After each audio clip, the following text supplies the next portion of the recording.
सबसे पहले जो इस गांव के बड़े बुजुर्ग हैं बाबा मोरपाल जी, वो आपको संबोधित करेंगे।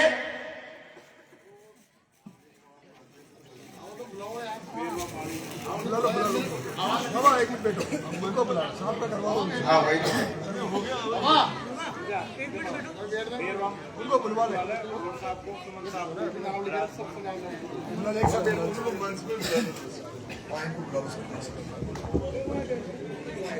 मैं आमंत्रित करूंगा मंच पर सम्मानित करने के लिए माली समाज के, वैष्णव समाज और बेरवा समाज, ये सभी 5-5 आदमी कोई भी आ जाए और मंचासीन अतिथियों का स्वागत और सम्मान करे।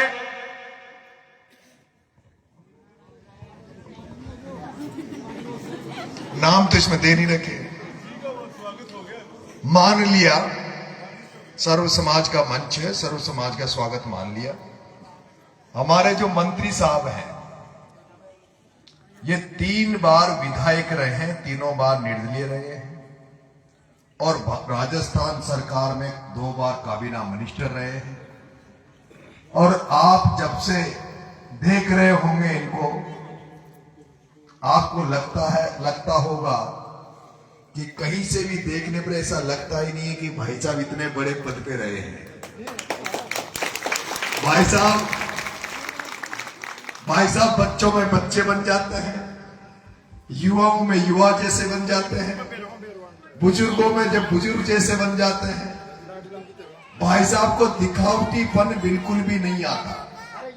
एक राजस्थान सरकार में 2 बार के मंत्री रहे, उसके बावजूद भी किसी प्रकार का कोई दिखावा नहीं, किसी प्रकार का कोई स्वागत, ऐसे कोई औपचारिकता की वो नहीं निभाते। तो मैं सबसे पहले स्वागत भाषण के लिए आदरणीय पटेल जी से निवेदन करूंगा कि सबसे पहले आप, फिर बाबा मोरपाल जी और फिर भाषण। 2-4 शब्द तो बोलो पटेल जी। ये साहब हमारे समाज के सबसे बड़े पटेल हैं, आदरणीय पटेल साहब, 2 शब्द।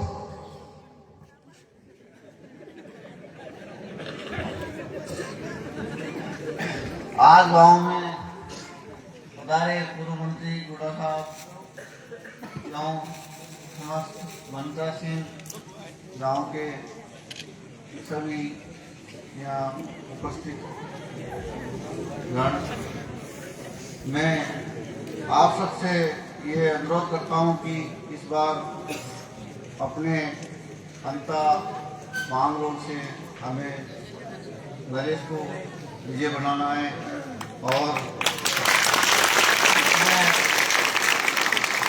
अपन को सर्व समाज को साथ लेके चलना है। और मैं एक बात बोलता हूँ, ये जो सभी इनकी मंशा थी, नरेश इस बार 15 दिन के लिए मौन धारण करने के लिए गांव के सभी मेरे पास दूर से मुझे आ जाए इस बारे में 15 दिन का मौन अपन को धारण करना है। अपनी विजय निश्चित है। जय हिंद, जय भारत। बाबा मोरपाल।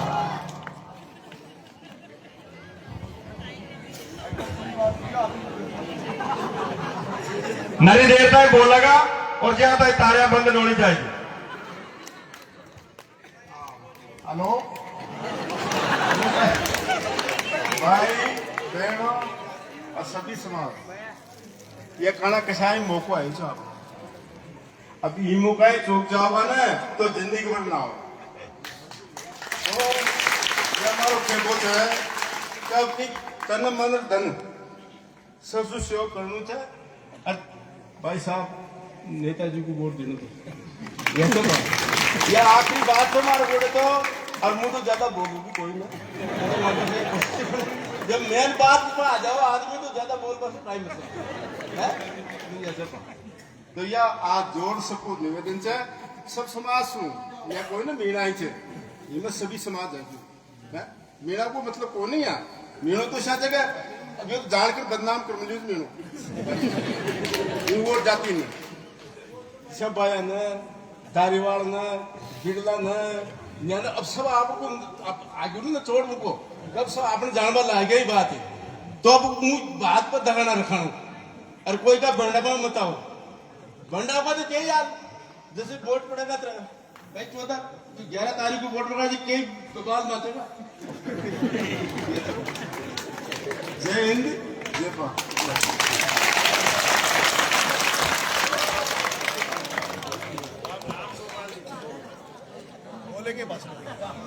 अब मैं आमंत्रित करूंगा राम गोपाल जी लोधवा साहब वो आए और ये जो जनसमूह है इनको अपने शब्दों से उद्बोधन देकर अनुग्रहित करें।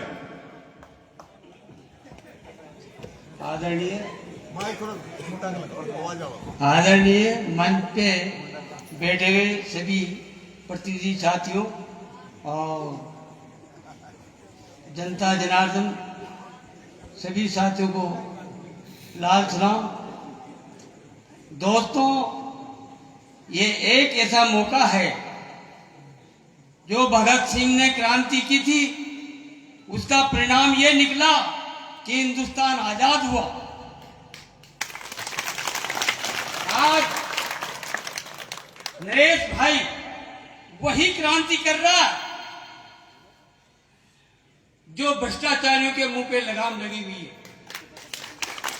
ये अंग्रेज गए, ये रंगरेज हैं, ये हमारे देश के रंगरेज हैं, इनको हटाना बड़ा मुश्किल है दोस्तों। तो ये क्रांति की लहर से ही हटेंगे और कोई रास्ता इनके लिए नहीं है।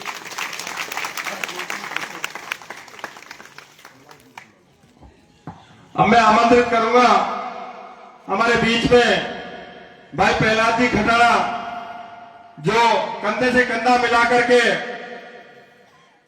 भाई साहब और इनकी पूरी टीम का नेतृत्व हमारे इस अंता मांगरोड़ के चुनाव में बहुत ही भागीदारी निभा रहे हैं भाई साहब प्रहलाद जी खटारा।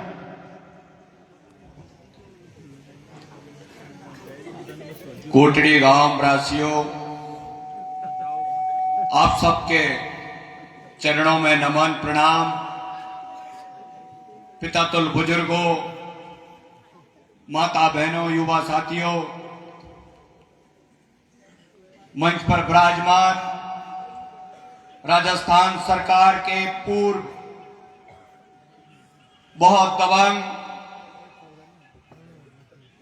मंत्री आदरणीय राजेंद्र गुड़ा जी, हमारे क्रांतिकारी भाई नरेश मीणा जी, कमल राठौर जी, पंच पटेल, तमाम युवा साथी, आज अंता की धरती पर चुनाव चल रहा है और इस मंदिर के प्रांगण पर, इस आंगन पर खड़ा होकर के हम आज इस बस्ती में वोट मांगने के लिए आए हैं। अंता की जनता और मतदाताओं का ये वोट अंता की धरती पर एक नई क्रांति और एक नए नेता को यहां से जिताकर और अंता की जनता का नाम पूरे प्रदेश और देश में करने का एक मौका प्राप्त करें। अंता की जनता को आज तक लगभग 78 वर्ष तक यहां के राजनेताओं ने चूसने का काम किया, उनका खून चूसने का काम किया। आपके एक वोट से राजा बनता है। एक वोट की कीमत जितनी मेरी है उतनी देश के प्रधानमंत्री की है, उतनी मेरी माता और बहनों की है। एक एक वोट इतना कीमती होता है। उस वोट की ताकत से जब आप वोट दोगे, भाई नरेश मीणा को विधायक बनाओगे, आपका एक वोट आपके बच्चे की शिक्षा की, आपके बच्चे को स्कूल में अच्छी शिक्षा देगा। आपका वो एक वोट हॉस्पिटल में आपका अच्छा इलाज देगा। आपका वो एक वोट अच्छी सड़क देगा। आपका वो एक वोट भाई नरेश मीणा के द्वारा आपके किसानों को टाइम पर खाद देगा। आप करने का काम करेगा। साथियों, मौका है, किसान का, दलित का, आदिवासी का बेटा आपके बीच में आया है। मैं अधिक बात नहीं कहते हुए कहना चाहूंगा कि 11 तारीख के दिन जिस तरीके से अंता की जनता ने मन बना लिया है, पहली बार कुछ लोग होंगे जो तभी आवाज में चुप हो गए, चले गए। भाया के ठेकेदार जो दलाल गांवों में आज तक इस अंता की जनता को डराते थे, धमकाते थे, पहली बार अंता के लोगों को लग रहा होगा कि जब से तुम्हारा लाडला नरेश मीणा अंता में प्रचार कर रहा है, कोई जनता को डराने और धमकाने वाला दिखाई नहीं दे रहा। मैं तो यहां तक सुन रहा था भाई साहब कि पिछले चुनावों में तो पुलिस वालों को ही आगे कर देते थे, लेकिन जब से राजेंद्र गुड़ा जी अंता की धरती पर आए, पुलिस वाले भी मैदान छोड़ गए कि भैया चले जाओ, क्योंकि ये चुनाव अंता की जनता ने मन बना लिया है। मैं इतना ही कह करके आपसे अपील करूंगा कि 14 तारीख की वो रात, आज रात के 2 बज रहे हैं, 14 तारीख के दिन रिजल्ट आएगा। 14 तारीख की रात कैसी होनी चाहिए, उस रात को दिमाग में याद करते हुए 11 तारीख को सर्व समाज के लोग वोट करना, वो ही हमारी असली दिवाली होनी चाहिए। राम राम साहब।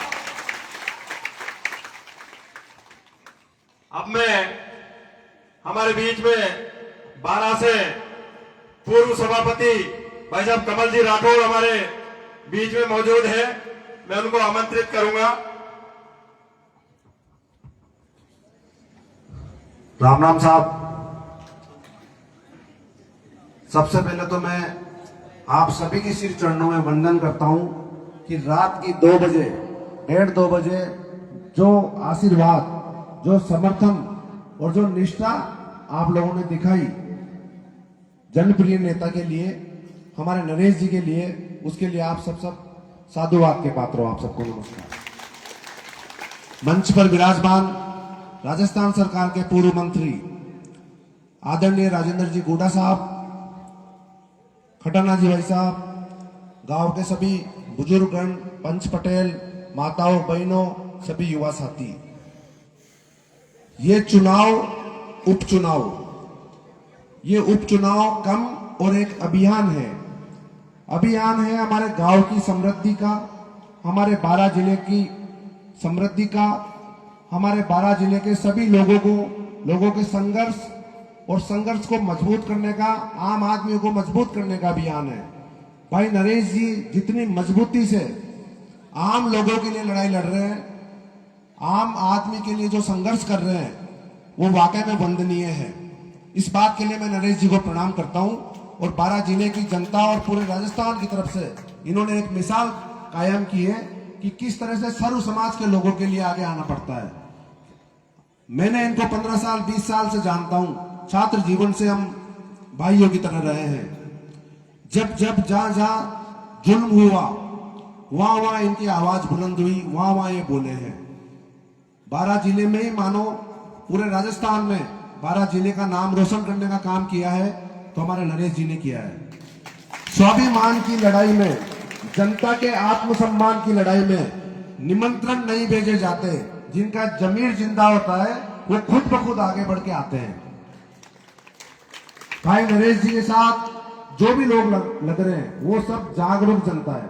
आज के जमाने में जहां पर लोग अंधभक्ति से चले आ रहे हैं, गुलामी की बेड़ियों में जकड़े हुए लोग, नेताओं पार्टियों से बंधे हुए लोग, और आज अंता और 12 जिले की जनता जिस तरीके से खुल के सामने आ रही है, वो भी एक आजादी की लड़ाई में सफलता का पर्याय है।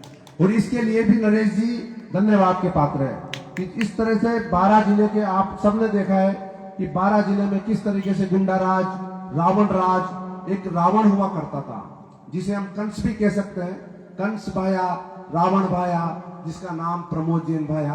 12 जिले पर जो बुरा छाया उसका नाम प्रमोद जैन भाया। किस तरीके से लोगों के, गांव वालों के साथ, 12 के आम पब्लिक के साथ 12 जिले में किस तरह से गुंडाराज का शासन किया, सत्ता का दुरुपयोग किया, निर्दोष युवाओं पर झूठे मुकदमे लगाए, उसके बाद भी उनके खिलाफ कोई बोल नहीं सकता था। 5 साल, पूरे 5 साल 12 की जनता कहती है कि भैया बहुत भ्रष्टाचार है, खेत खलिहान की बात करते हैं, बहुत गुंडा राज है, बहुत भ्रष्टाचार है, लोगों पर अत्याचार हो रहे हैं, अनीति हो रही है। और जब चुनाव आता है तो वही प्रमोद चेन बाया कैंडिडेट बन के बार बार आ जाता है और बारह के लोग उसी भ्रष्टाचारी को, उसी गुंडा राज को आगे बढ़ाने वाले व्यक्ति को वोट करते थे। इसीलिए 25 सालों से बारह की दुर्दशा बनी हुई थी। बार बार हर चुनाव में दूसरे को, आम जनता, आम परिवार के लोगों से कोई व्यक्ति आगे नहीं आना चाहिए। चुनाव सांसद का लड़ना हो तो बाया और बाया जी की पत्नी लड़े, चुनाव एमएलए का लड़ना हो तो प्रमोद बाया लड़े, जिला प्रमुख का चुनाव हो तो उसकी पत्नी लड़े। अगर वो जनता की राजनीति करता तो वो ये कहता कि बारां जिले में जो सबसे काबिल महिला है, वो चाहे किसी भी वर्ग और समाज से आती हो, जो सबसे काबिल महिला होगी, जनता और कांग्रेस और बीजेपी के सब उसको वोट करें। लेकिन वो ये नहीं कहता, वो तो ये कहता है कि जिला प्रमुख का चुनाव आए मेरी पत्नी को वोट करो, जिलाध्यक्ष का चुनाव आए मेरे बेटे को वोट करो। ये जनता की राजनीति क्या हुई? ये तो परिवार की राजनीति हुई, अपने घर की राजनीति हुई। इसी राजनीति को खत्म करने के लिए, इसी वंशवाद और परिवारवाद को खत्म करने के लिए ये लड़ाई एक अभियान है। और ये अभियान गुंडा राज, रावण राज और बारां की अनीति, अत्याचार के राज को खत्म करने का अभियान है।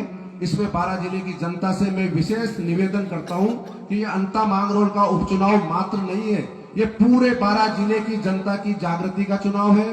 पूरे बारां जिले के व्यापारी वर्ग हो, पूरे बारां जिले का किसान वर्ग हो, युवा हो, बुजुर्ग हो, महिला हो, सबकी समृद्धि और सबकी जागृति का अभियान है। और इस अभियान में मजबूती से नरेश जी के साथ हम लोग खड़े हुए हैं और पूरे बारां जिले की जनता एक उम्मीद के रूप में नरेश जी को देख रही है कि कोई व्यक्ति आया है जो संघर्ष के सायों से बड़ी मुश्किल से ये मुकाम हासिल कर पाए हैं कि एक रास्ता मिल जाए, एक मौका मिल जाए। और जनता इस बात को समझ रही है, पूरी जनता ने मन बना लिया है, सर्व समाज ने, सभी जातियों के लोगों ने एक पूरी निष्ठा से मन बना लिया है कि इस बार बारां जिले की आवाज, बारां जिले के किसानों, युवाओं, बुजुर्गों, महिलाओं और बारां जिले के सभी नागरिकों की आवाज को विधानसभा में पहुंचाना है। नरेश जी को अधिक से अधिक वोटों से जिताकर इतनी मजबूती से जयपुर भेजना है कि पूरे देश में ये पता रहे कि हमारे बारां जिले की जनता भी जागृत जनता है। और जब जब आवश्यकता पड़ेगी, जब जब अनीति और अत्याचार बढ़ेंगे, तो बारां जिले की जनता एक विकल्प के रूप में दोनों पार्टियों को दरकिनार करके एक नया अपना नेता, अपना बेटा चुनकर विधानसभा भेजेगी। ये मैं आप सबसे निवेदन करता हूं। आप सबको बहुत बहुत धन्यवाद, पुनः प्रणाम करता हूं। और इसी तरीके से मजबूती से आपका आशीर्वाद बना रहे, हम जागरूक रहे, पूरी जनता जागृत रहे। इसी के साथ बहुत बहुत धन्यवाद। भाई जेपी सांगरवासा जहां कहीं हो वो कृपया मंच पर आ जाए। जेपी सांगरवासा। मंत्री साहब लास्ट में बोलेंगे, मेरे बाद में आदरणीय गुडा साहब आप सबको संबोधित करेंगे, आप सबको मार्गदर्शित करेंगे। राम राम। आवाज नहीं? राम राम।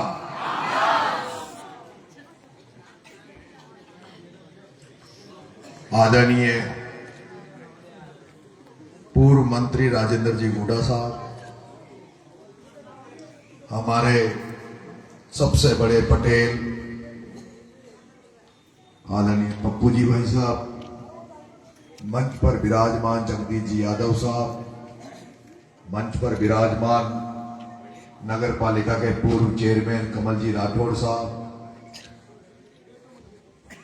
भाई अबरार मलाना, भाई प्रहलाद खटाना, हमारे सरपंच साहब कपिल जी मारन, विजेंद्र जी हाड़ा साहब और बाबा मोहरपाल पटेल जी और लोधवार साहब का इनाम जो राम गोपाल जी लोधवार साहब, हमारे समाज के, मीना समाज के जिलाध्यक्ष भाई साहब कन्हैयालाल जी, भाई साहब बामले वाले गिरिराज जी।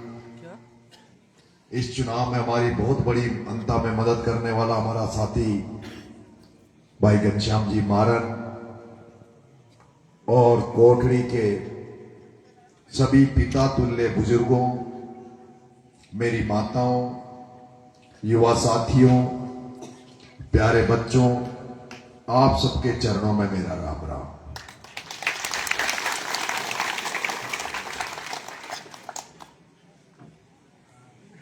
मैंने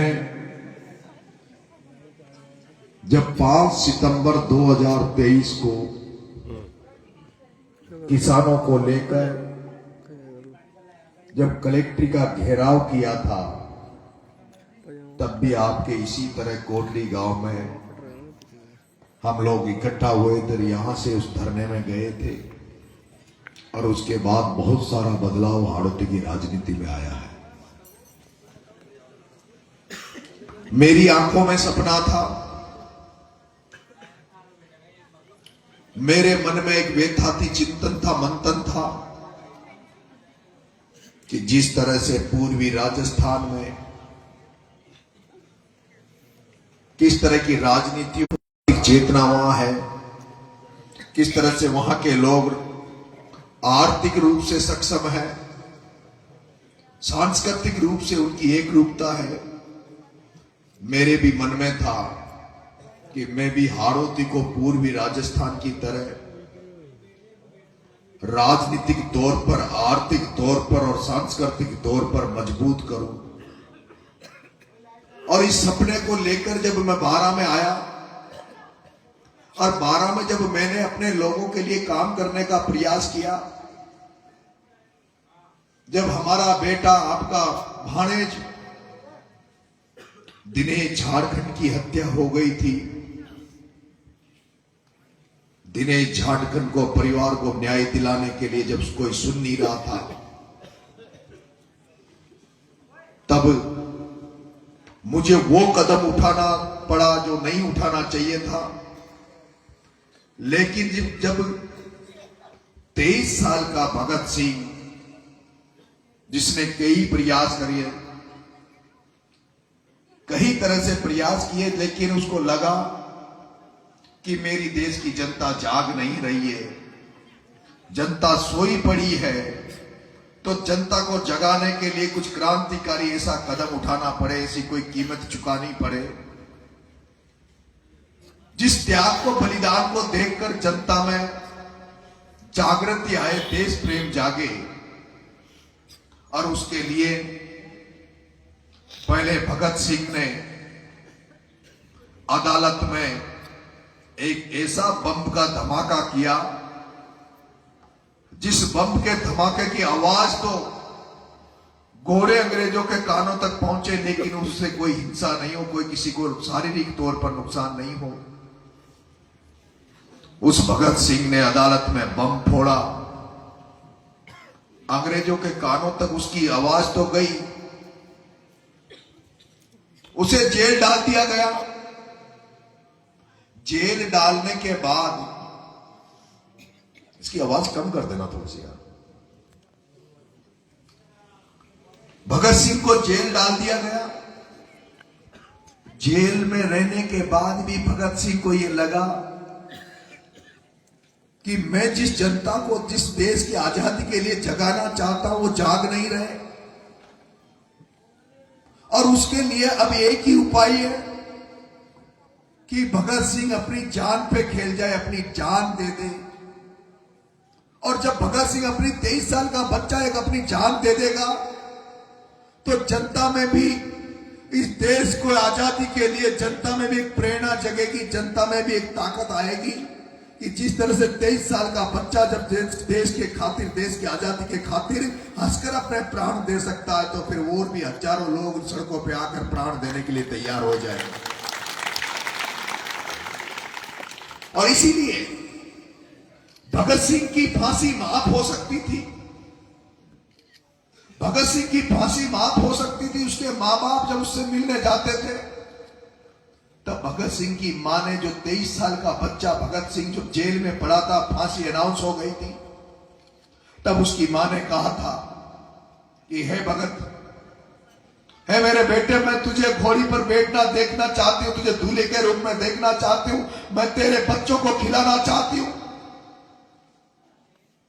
हे भगत, सरकारी गवाह बन जा, मैं तुझे फांसी के फंदे पर लटकते हुए, मरते हुए नहीं देखना चाहती। तो पता पता है भगत सिंह ने क्या अपनी मां से कहा कि है मेरी मां, है मेरी मां, अगर चांद अगर अपनी जिद पर अड़ जाए तो अड़ना बहुत जरूरी है। क्रांति के इस काल में क्रांति की भाषा पढ़ना बहुत जरूरी है। और अगर तोड़नी है भारत मां के गुलामी की जंजीरें तो भगत सिंह को फांसी पर चढ़ना बहुत जरूरी है। भगत सिंह को फांसी पर चढ़ना बहुत जरूरी है। मैंने भगत सिंह का नारा इंकलाब ऐसे ही नहीं ले लिया। मैं भगत सिंह की फोटो लेकर ऐसे ही नहीं दौड़ रहा। जैसे भगत सिंह ने देश की आजादी के लिए अपनी कुर्बानी दे दी, हंसते हंसते फांसी पे चढ़ गया, वैसे ही आपका बेटा भी आपको जगाने के लिए आया है, आपको जगाने का प्रयास कर रहा है। इस हाड़ौती को आजाद कराना चाहता है, हाड़ौती के किसानों को आजाद कराना चाहता है, हाड़ौती के मजदूरों को आजाद कराना चाहता है। इसलिए आप सोचते होंगे कि नरेश हिंसा का मार्ग अपनाता है। नरेश जानबूझ के हिंसा का मार्ग, नरेश जानता है हिंसा का मार्ग गलत है, लेकिन नरेश ने जानबूझकर, जब दिनेश झारखंड को न्याय नहीं मिला तो नरेश ने जानबूझकर बस में आग लगाई कि हाड़ौती की जनता, सोई हुई जनता जाग जाए। और ये वही दिन था, ये वही दिन था जब मैं गांव से रवाना हुआ,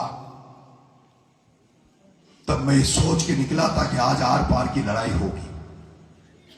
और इसलिए जब मैं काला तालाब पहुंचा, एक तरफ 6 किलोमीटर पे आईजी बैठा था, दूसरे 5 किलोमीटर पे एसपी बैठा था। आईजी एसपी की औकात नहीं हुई जो नरेश मीणा जहां खड़ा था वहां जाए। और वो जो दिन था वो हाड़ौती को जगाने का दिन था, हाड़ौती के लोगों को जगाने का दिन था। जो मरे पड़े थे, जो सोए पड़े थे, उस दिन कहीं न कहीं उनकी आत्मा जाग गई थी। मैं जब गवाई के थाने में, जब प्रमोद जैन भाया का डंपर मैंने रेत का पकड़ाया था, जब मैंने उसका रेत का डंपर पकड़ाया, हम पर लाठियां बरसाई गई, पुलिस ने हमारी पूरी चमड़ी को काली कर दिया था। 1 महीने कोरोना काल में मुझे जेल डाला, मेरे 9 गांव के साथियों को जेल डाला। सोचा डर जाएगा, मेरे पिताजी डर गए थे, मेरे पिताजी डर गए थे। मैं जेल में था, कोरोना का समय था। उस कोरोना के समय में कोई भी व्यक्ति अगर हॉस्पिटल में मर जाए तो कोई पूछने वाला नहीं था कि वो कैसे मर गया। पिताजी सोचते थे प्रमोद जैन भाया से लड़ाई लड़ी है, प्रमोद जैन भाया इतना बड़ा है, वो इसको खत्म भी करवा देगा तो किसको क्या होगा। मैंने तब भी जेल में से बैठे बैठे मैंने पिताजी को कहा था कि मैं भगत सिंह के मार्ग पे हूं, डरने की जरूरत नहीं है, घबराने की जरूरत नहीं है, मेरा कुछ नहीं बिगाड़ सकता। उसके बाद जब प्रमोद जैन भाया के पास जब कई लोग जाते थे और वो जब जिस तरह की कुचलने की राजनीति करता है, कुटाराघात की राजनीति करता है, डराने की राजनीति करता है, उसने जो लोग जाते थे उनसे कहता था, वो एक नरेशिया घूम रहा है, वो कहता था वो सेठ का लाला, वो किर्लोस्कर की एजेंसी खोलकर 4 घरों को खाने वाला सेठ का लाला कहता था, ऐसे नरेशिया बहुत घूमते हैं, रगड़ दूंगा, मसड़ दूंगा, मच्छर की तरह मसड़ दूंगा नरेश मीणा को। लेकिन वो नहीं जानता था कि मैं खानदानी घर में पटेल के घर में पैदा हुआ हूं, कल्याण सिंह के घर में पैदा हुआ हूं, जिसका वंश भी कोठड़ी के ढूंढिया परिवार से निकला है। वो ये नहीं जानता था। अब रो रहा होगा, अब आंसू आ रहे होंगे। भाभी कहते हो कि बाया जी मुने थेली खींची ने खाई सुलड़ छे, यो तो सनकी छे, पागल छे, इसु क्यों पंगो ले लियो, इसु क्यों पंगो ले लियो, रोरी होगी, रोरिया होगा। वो दिन मैंने शुरुआत करी थी कि मैं भी हाड़ौती में अपने लोगों को आर्थिक रूप से भी मजबूत करूं, राजनीतिक रूप से भी मजबूत करूं, सांस्कृतिक रूप से भी मजबूत करूं। और आज मैं देख रहा हूं जिस तरह से पीली लुगड़ी में ये माताएं बहनें बैठी है, ये सांस्कृतिक रूप से मजबूती की तरफ हम आगे बढ़ रहे हैं। और राजनीतिक तौर पे मजबूत होने के लिए उपचुनाव आया है। ये बाबा खाटू श्याम की कृपा हो रही है।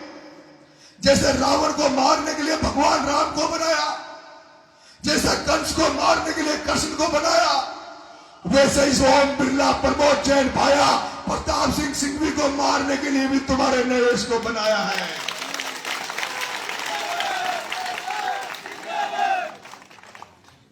जैसे रावण को मारने के लिए राम ने जन्म लिया, जैसे कंस को मारने के लिए कृष्ण ने जन्म लिया, उसी तरह से हाड़ौती को धन्ना सेठों से आजाद कराने के लिए, इस ओम बिरला से हाड़ौती को छुड़वाने के लिए, इस प्रताप सिंह सिंघवी को हाड़ौती से छुड़वाने के लिए, इस प्रमोद जैन भाया से हाड़ौती को छुड़वाने के लिए तुम्हारे बेटे को जन्म दिया है। तुम्हारा बेटा जन्म लेकर आया।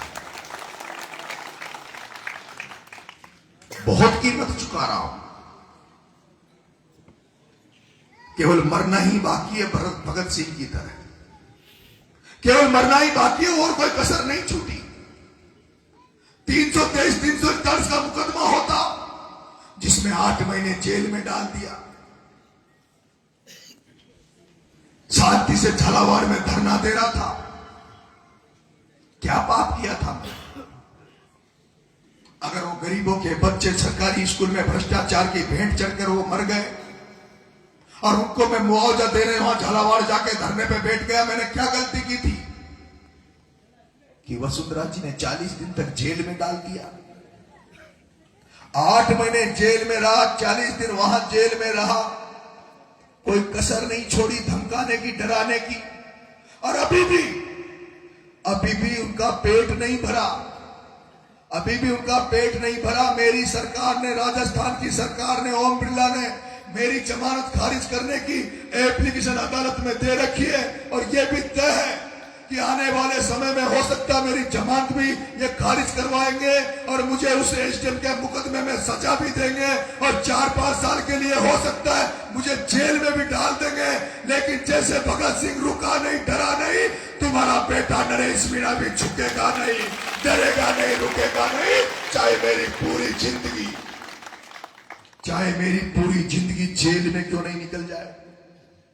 मैंने मेरे बाप को, मेरे घर वालों को कह रखा है कि मेरे को छोड़ दो, मेरे को भूल जाओ, मैं तो जान हथेली पर लेके लड़ रहा हूं। मेरे तो पहले भी सुपारी दे चुके हैं मारने की। तुम तो मेरे बच्चों का ध्यान रखना, मेरे बच्चों को पाल लेना। इनसे तो लड़ते लड़ते अगर मर भी जाऊंगा तो नरेश मीणा को हाड़ौती याद करेगी, हाड़ौती याद करेगी। ये तो बाबा खाटू श्याम की कृपा हो गई कि जिस चोर से 12 में लड़ने की शुरुआत करी, उसी चोर से आमना सामना चुनाव में करा दिया। उसी चोर से आमना सामना इस चुनाव में करा दिया।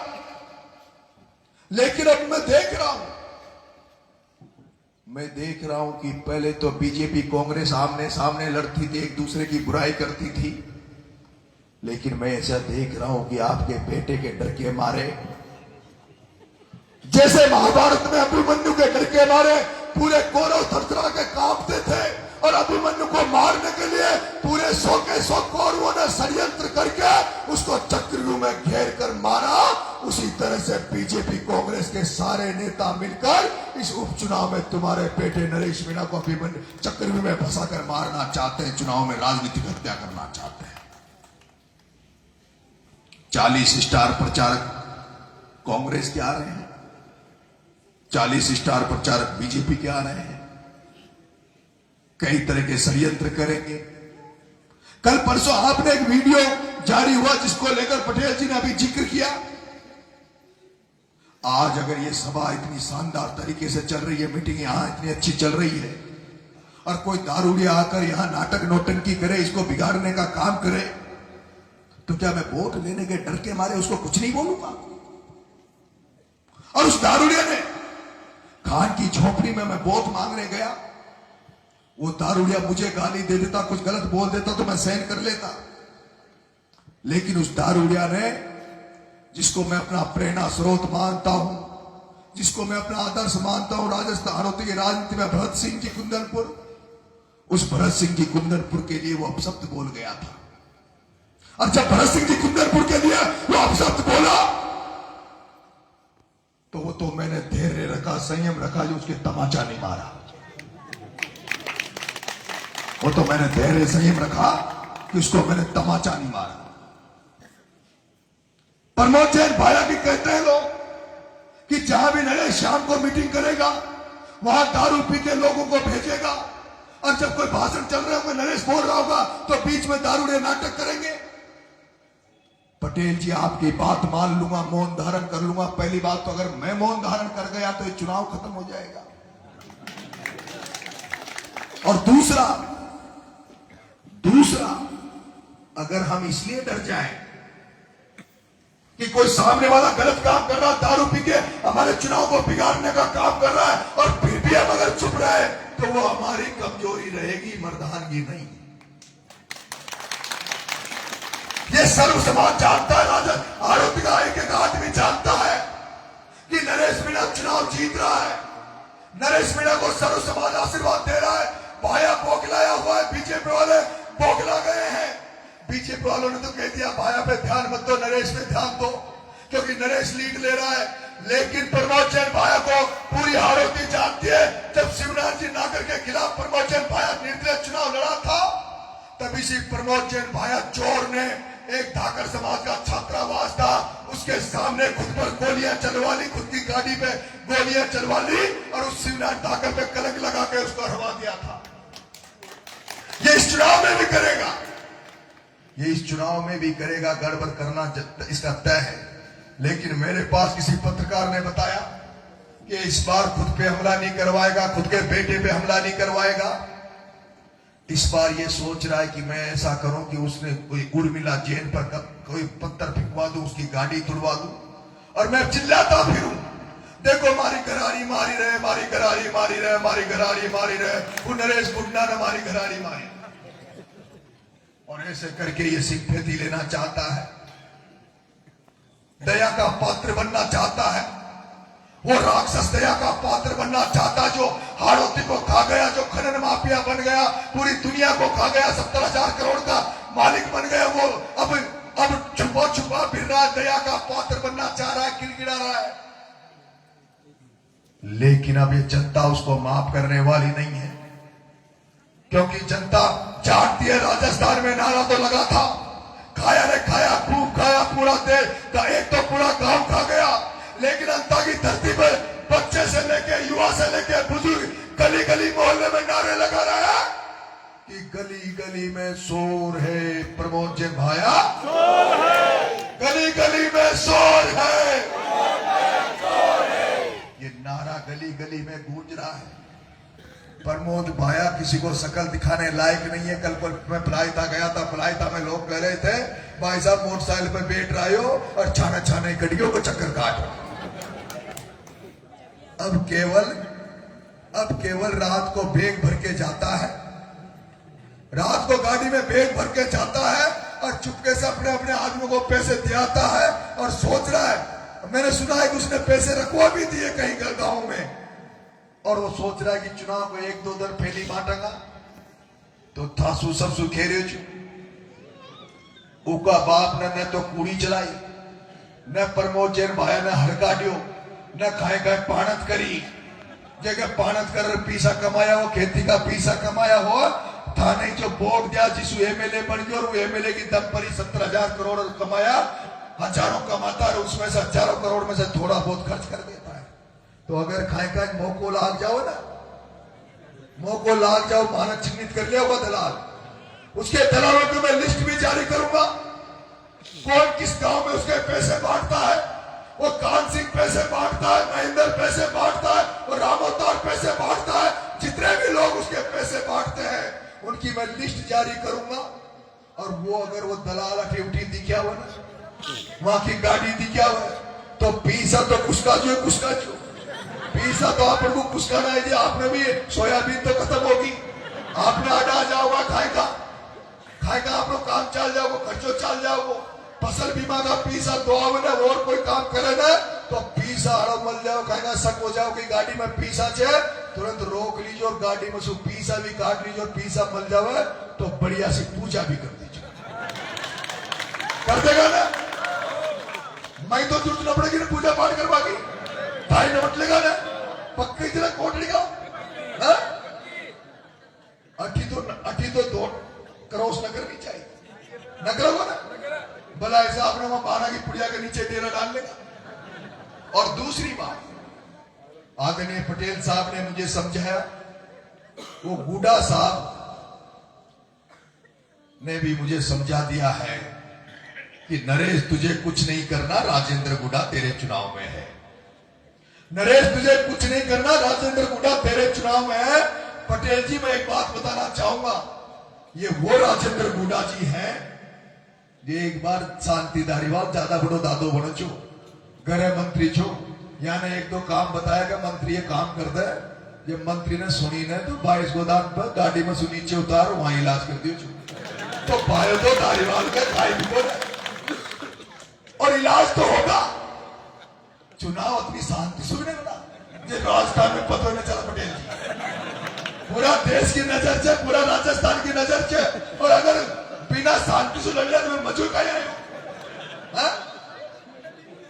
मैं गाय बन के लड़ रहा हूं, मैं गाय बन के लड़ रहा हूं, शांति से लड़ रहा हूं। कल एक कलेक्टर ने नाटक किया, 12 के कलेक्टर ने कल किसी को कहा कि नरेश मीणा की वीडियोग्राफी कराओ, गाड़ियों की वीडियोग्राफी कराओ और इसका खर्चा इतने 3-4 दिन में इतना दिखा दो ताकि आगे सभा नहीं करे। मैंने आज सुबह सुबह कलेक्टर साहब को फोन किया, मैंने कलेक्टर साहब हाथ जोड़ के चुनाव लड़ रहा हूं, गाय बन के चुनाव लड़ रहा हूं, गड़बड़ मत करो, न तो वसुंधरा बचाओगे, न दुष्यंत बचाओगे, न बिरलो बचाओगे, कोई भी न बचाओगे। और अगर मारो दिमाग एक बार घूम गयो ना तो फिर ही चले। इसलिए आप सब मेहनत करो। गांव में एक रिपोर्ट नरेश जाएगी, सूरज गांव का युवा साथी हो, टिक कर लीजिए, हाथा जोड़ी करो, आसपास की हाथा जोड़ी करो। आज छोटी बपौर न जिस तरह से चौकी में पोरदा में जिस तरह से लोगों को विश्वास जीत्यो, आज आपका चरेलिया में जिस तरह से लोगों को हमने सर्व समाज को विश्वास जीत्यो, आज आपने भी जिस तरह से पूरे गांव के सर्व समाज को सम्मान दे रहे हो, मान दे रहे हो, उनको विश्वास में ले रहे हो, इसी तरह से प्रचार को आगे बढ़ाते रहो। सर्व समाज के बिना ये चुनाव नहीं जीत पाएंगे। सर्व समाज को आगे रखो, उनको मान दो, उनको सम्मान दो, और मान सम्मान दोगे तो अपन को भी सम्मान मिलेगा। सर्व समाज का मान सम्मान मुझे भरपूर मिल रहा है। ये यादव साहब बैठे, जगदीश यादव को, ठीक है, जगदीश यादव साहब के गांव गया था मैं आज। उस गांव में एक भी घर मीणा समाज का नहीं था, यादव समाज था और मेघवाल समाज था, लेकिन मुझे जिस तरह से घोड़ी पे बिठाया पूरे गांव ने सम्मान किया। आज अपना एक गांव बपाव के पास है वैष्णव समाज का, अन्य पूरा गांव वैष्णव समाज का है, दूसरा उसमें मोगिया समाज है। पूरे गांव ने बुलाकर मुझे जिस तरह से स्वागत किया, सत्कार किया, ऐसा कोई समाज नहीं है। धाकर समाज भरपूर आशीर्वाद प्यार दे रहा है, राजपूत समाज आशीर्वाद प्यार दे रहा है, ब्राह्मण समाज पूरा आशीर्वाद प्यार दे रहा है, केवट समाज पूरा आशीर्वाद प्यार दे रहा है, प्रजापत समाज, मुस्लिम समाज है, वो सबका प्यार आशीर्वाद आपके बेटे को मिल रहा है। आपके इस चुनाव ऐसा बन गया है कि अब नरेश का चुनाव नहीं रहा, ये अंता की जनता का चुनाव है। एक भ्रष्टाचारी को हटाकर, भ्रष्टाचार के मुद्दे पे चुनाव हो रहा है, उस भ्रष्टाचारी को हटाकर एक आपके बेटे नरेश मीणा को एमएलए बनाने का मन जनता ने बना लिया है। आपको बहुत बहुत धन्यवाद राम साहब। अब आदरणीय मीणा साहब आपको संबोधित करेंगे। भाई साहब भाषण में कंजूसी मत कर, जो तो सुबह 4 बजे तक सुनेगा। आपका ज्यादा समय नहीं लूंगा। जय बोलो ठाकुर जी महाराज की, जय बोलो बस्ती माता की, जय बोलो बीन भगवान की, जय बोलो देवनारायण भगवान की, जय बोलो रामसा पीर की। मंच पर विराजमान राजस्थान के क्रांति के प्रतीक बन चुके छोटे भाई, युवा नेता और हमारे यहाँ के लोकप्रिय प्रत्याशी और भावी विधायक, राजस्थान के 36 कौम की आवाज भाई नरेश जी मीणा, सम्मानित मंच, समय काफी ज्यादा हो गया, 5 मिनट में आपको फ्री करूंगा। आपकी सारी बातें आपने सुन ली है। मैं तो आपको एक ही बात बताना चाह रहा हूं, पता नहीं किस मिट्टी का बना हुआ है भाई नरेश। इस आजादी के 78 साल बाद में हमें फिर एक भगत सिंह की परछाया हमें फिर देखने का मौका मिल रहा है। और इसके अंदर आज से हजारों साल पहले चाणक्य ने कहा था, जहां राजा व्यापारी हो जाएगा तो जनता भिखारी हो जाएगी। तो आपके यहां सारे राजा व्यापारी हो गए, जनता को भिखारी बना के छोड़ दिया। मैं इस चुनाव के बारे में ज्यादा बातें नहीं कहते हुए आपको 2-4 बातों से मेरी बात खत्म करूंगा। राजस्थान की राजधानी जयपुर के अंदर शहीद स्मारक का ताला आज तक किसी के लिए नहीं लगा।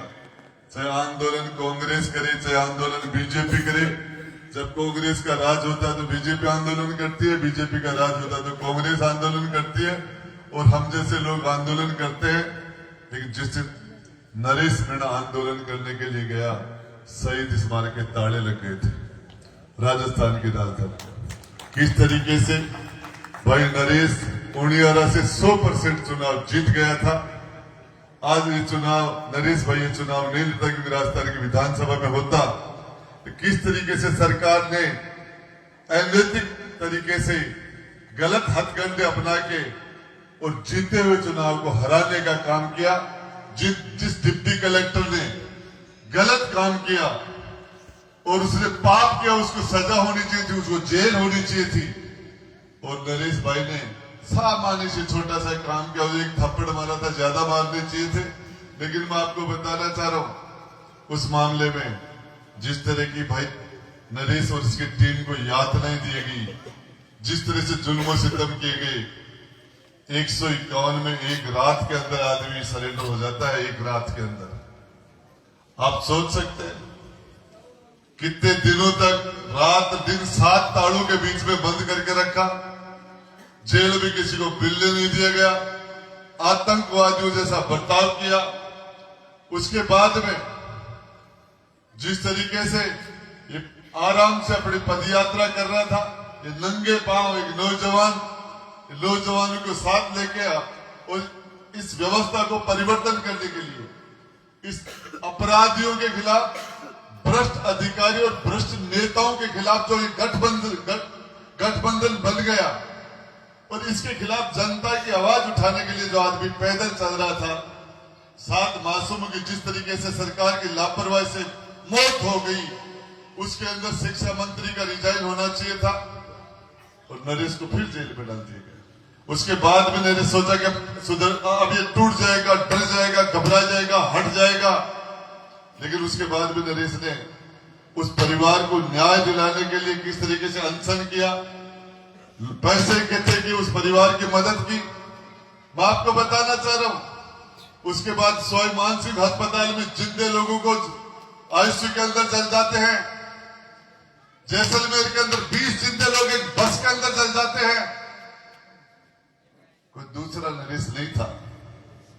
नहीं, जैसलमेर में एक नरेश को आंदोलन करना चाहिए था। सोई मानसिक अस्पताल में आईसीयू में आग लग के जब 7 लोगों को जिंदा जला दिया गया था, उसमें आंदोलन होना चाहिए था। यदि इस तरीके से लोगों को डरा के, धमका के, मुकदमे लगा के, जेल में डाल के और लोगों को प्रेशराइज कर दिया जाएगा तो लोकतंत्र खत्म हो जाएगा, कोई खिलाफ बोलने वाला नहीं बचेगा। मैं आपको बताना चाह रहा हूं, सिर्फ 2 मिनट में मेरी बात खत्म करूंगा। चुनाव हो चुका है, रात के 3 बजे तक इस तरीके से माता और बहनों का यहाँ बैठना, छोटे छोटे मासूम बच्चों का यहाँ बैठना, ये क्या बता रहा चुनाव बाकी रह गया। रात के 12 बजे से लेकर सुबह 3 बजे के बीच में वोट पड़े तो भी वोट डालेंगे लोग। दिन में नहीं, रात में वोट पड़े तो भी जनता वोट डालकर फैसला कर देगी। और ये फैसला तो कर चुकी, फैसला हो चुका। लेकिन आपको एक चीज बताना चाह रहा हूं, आज की तारीख में सबसे बड़ी चोट वोट की चोट है। हमें वोट की चोट मारनी चाहिए। नरेश भाई, फुटबॉल का वर्ल्ड कप हो रहा था और जिडान फ्रांस की टीम का कैप्टन था। किस तरीके से उस कैप्टन को भड़का के और जिडान को आउट करके वो गोल्ड मेडल से उसको दूर कर दिया गया था। हमें इन चीजों को ध्यान में रखना चाहिए। सच बात है, कोई शराब पिया हुआ आदमी फील्ड के अंदर आके न्यूसेंस करेगा, गालियां देगा, माइक छीनेगा, धक्का देगा, तो लास्ट में आदमी क्या करेगा? वो सारे के सारे हथकंडे अपना रहे हैं, सारे हथकंडे अपना रहे हैं, लेकिन हमें 11 तारीख तक फैसला जनता के हाथ में है। फैसला जनता ने सुना दिया है। राजस्थान की सबसे बड़ी पंचायत राजस्थान की विधानसभा में बैठ जाने का तुम्हारा फैसला हो चुका है, और उसके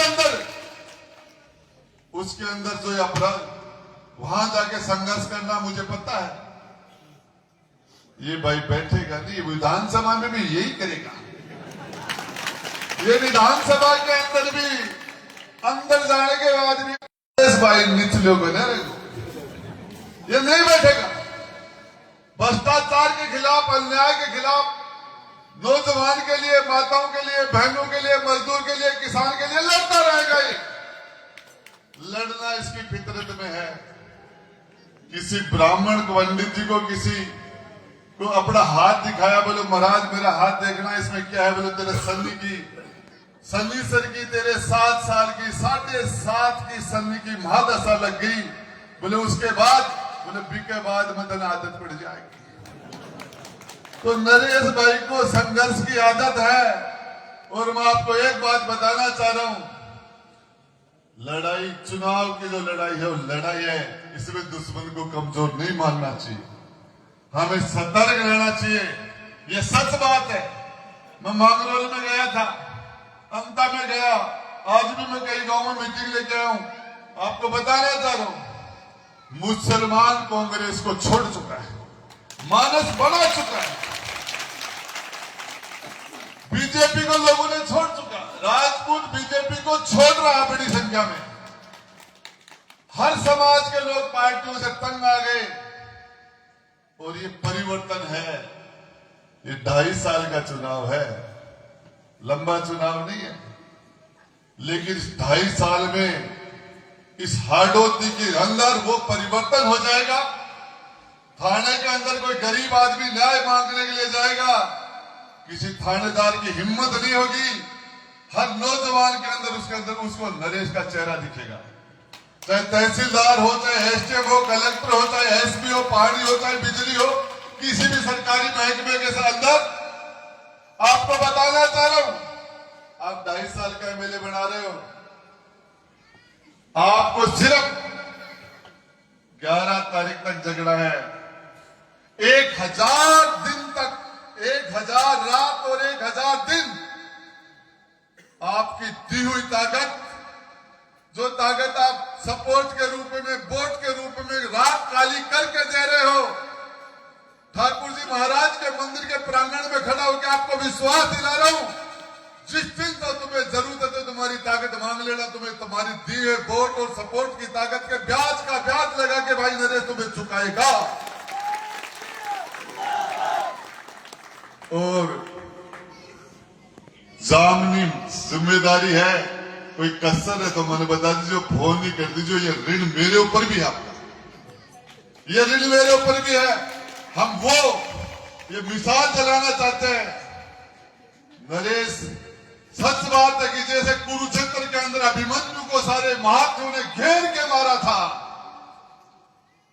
उस चक्करियों में फंसा के इस कांग्रेस और बीजेपी के बड़े बड़े धन्ना सेठों ने, बड़े राजनेताओं ने, बाहुबलियों ने मिलकर इस मासूम को जिस तरह की यातना दी गई और जिस तरीके से घेरा जा रहा है, इसके लिए तुम्हें भगवान कृष्ण के रूप में जनता जनार्दन तेरे साथ खड़ी है भाई नरेश। और मैं कहता हूं तेरा बाल बाका नहीं होने लगी है जनता।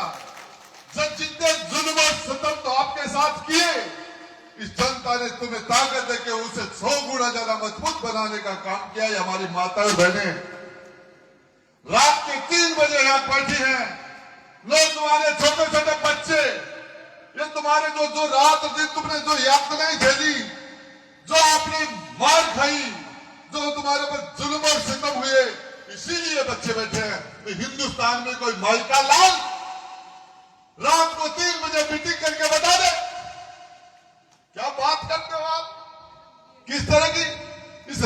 राजस्थान की धरती पर मैं कहता हूं, राजस्थान के 3 बार के मुख्यमंत्री अशोक जी गहलोत को, 2 बार के मुख्यमंत्री वसुंधरा जी को निर्दलीय अपनी सीट को छोड़ के कहीं से चुनाव लड़के दिखा दो, जामनी जब्त नहीं हो जाता, मेरा नाम बदल देना। क्या बात करते हो? उनियारा में तो जनता ने आपको जिता दिया था, छबड़ा के अंदर भी आपको बेसुमार वोट दिए थे, यहाँ आप जीत गए बिना पार्टी 2 साल के अंदर 3 चुनाव, साधारण परिवार में जन्म लेके क्या है इस परिवार के पास?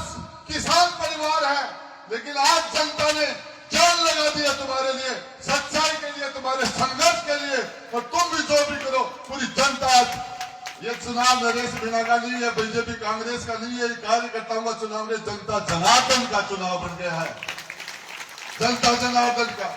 और मैं बताना चाह रहा हूं, ये परिवर्तन है, इस भ्रष्टाचार के खिलाफ परिवर्तन है, अन्याय के खिलाफ परिवर्तन है, और इस बदलाव निश्चित रूप से ये खाटू श्याम जी हारे के सारे भगवान के दम की वजह से दिल की इच्छा थी नरेश की कि चुनाव तो हो और वो हो प्रमोद जैन भाई इस भ्रष्टाचारी के खिलाफ।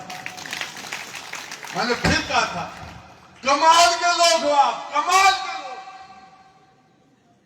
हकीकत में ये हाडोती की जमीन, इस मिट्टी को सलूट करने का मन करता है। क्या गजब, क्या गजब। सबसे टॉप का भ्रष्टाचारी आपने दिया,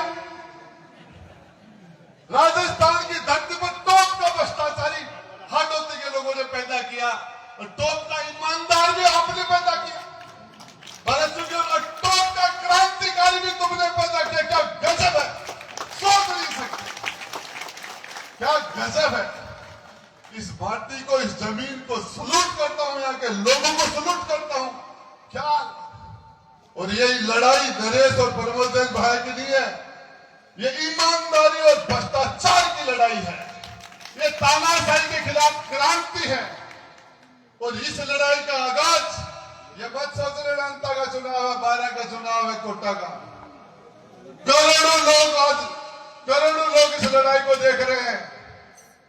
और मैं बता देना चाहता हूं, नरेश भाई, 1 तारीख के बाद में इतने लोग आ जाएंगे या तुम्हारी तरफ से वो 40, 80 वो स्टार प्रचारक ढूंढने से नहीं मिलेंगे।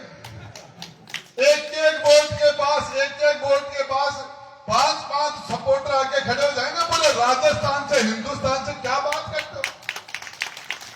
अरे कांग्रेस और भाजपा के लोगों ने, मैं बता रहा था, ये मेरे बेटे के जन्मदिन पर गया था नरेश, 9 सितंबर को।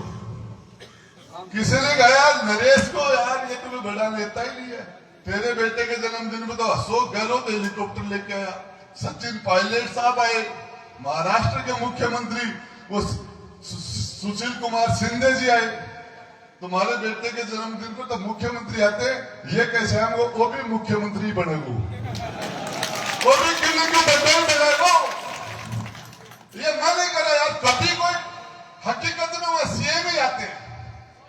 तो मैं, मेरे भाई, ये पार्टियां, मैंने पहले दिन चौक की जेल के सामने जो पुलिस वाले खड़े थे, मैंने कहा टिकट बटेगा, टिकट लेना तेरे तकदीर में नहीं है, तेरे हाथ से टिकट बचनी है मेरे भाई। तू कहां से, नरेश भाई कहां टिकट मांग रहा है, मैं बता रहा हूं। और स्टेज पर बैठे इनमें कई एमएलए बनेंगे, यहां बैठे देख लेना, या इनमें से कई तो रात की नींद काली करें, इसमें बहुत से विधायक निकलेंगे, अकेला नहीं जाएगा, 2028 में टीम के साथ जाएगा विधानसभा में। मैं कह रहा हूं आपको, राजस्थान की तकदीर के फैसले करोगे आप, राजस्थान की तकदीर का फैसला मैं नहीं कर रहा, तुम्हारा संघर्ष कर रहा है। तुम गरीबों की जो लड़ाई लड़ रहे हो, जो आंसू बहा रहे हो, और तुम्हारे परिवार ने तो सफर किया ही है। छोटे छोटे मासूम बच्चे, तुम्हारे पिता, तुम्हारी धर्म बदली, किस तरीके से एक दिन चैन से घर नहीं बैठे, तुम एक दिन नहीं बैठे।